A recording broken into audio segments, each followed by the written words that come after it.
حشر میں جب لوگ چومے آپ کا دستے کرم، سب سے چھپ کر لوں میں بوسا، سب سے چھپ کر لوں میں بوسا آپ کی نالین کا، عرش نے چوما ہے تلوا آپ کی نالین کا۔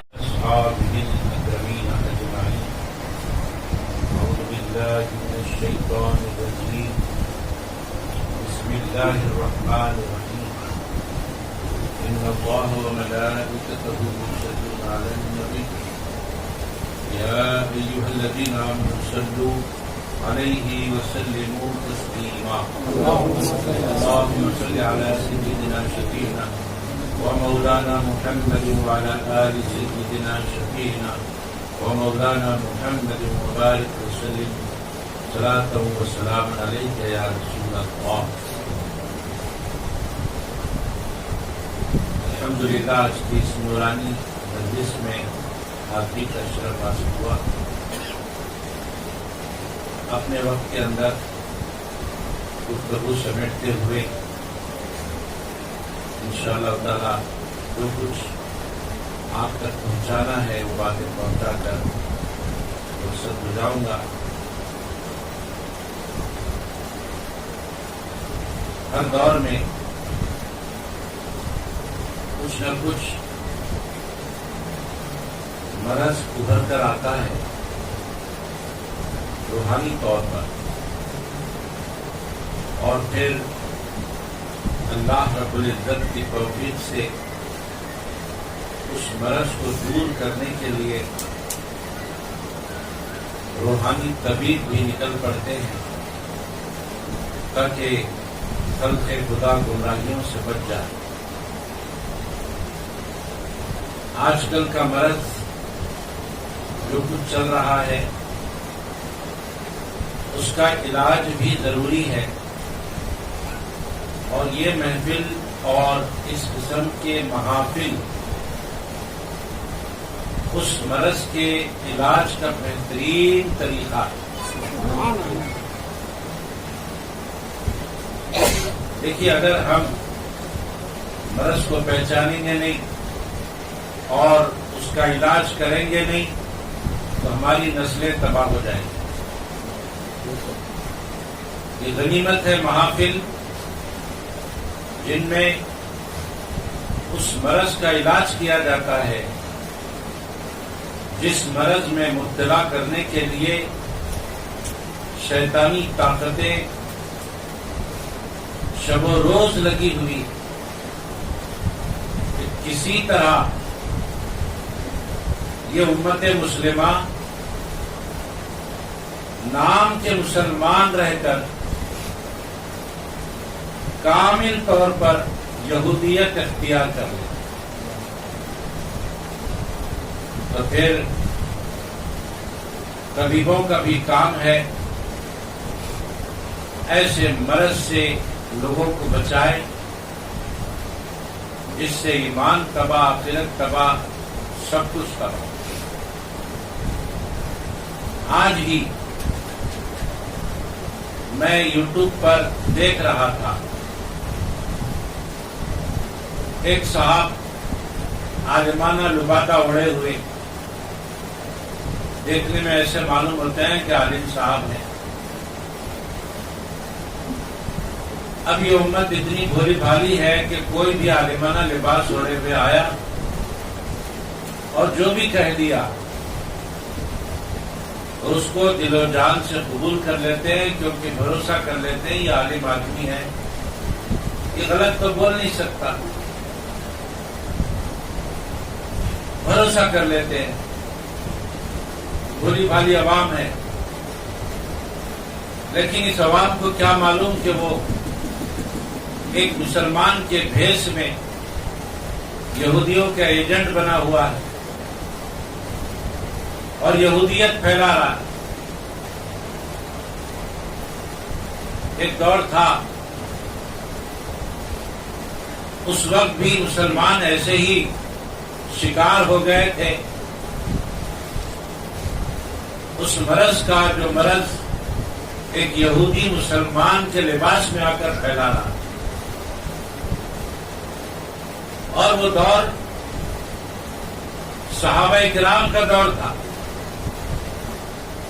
ابھی صحابہ موجود تھے دنیا میں۔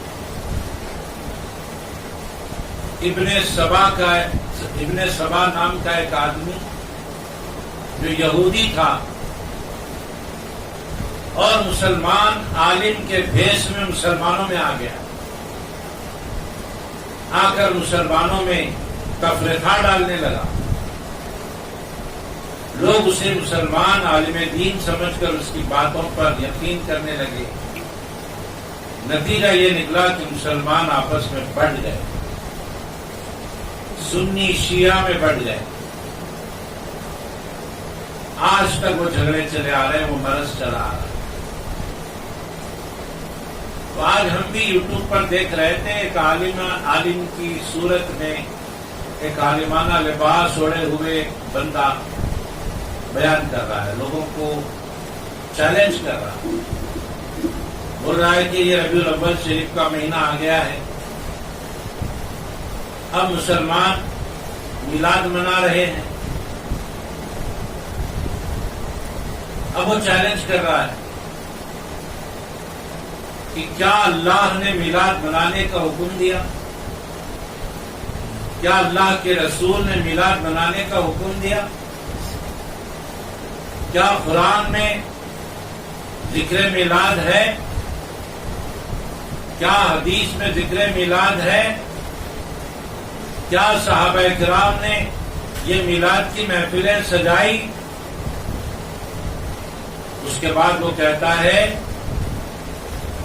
کہ جب آپ غور کریں گے تو آپ کو نہ قرآن میں ملے گا، نہ حدیث میں ملے گا، نہ صحابہ کی زندگی میں یہ ملے گا۔ یہ سب بدعت ہے، یہ دین میں نیا کام ہے، اور جو کام دین میں نہیں ہے اس کو دین میں شامل کرنا یہ بہت بڑا گناہ ہے۔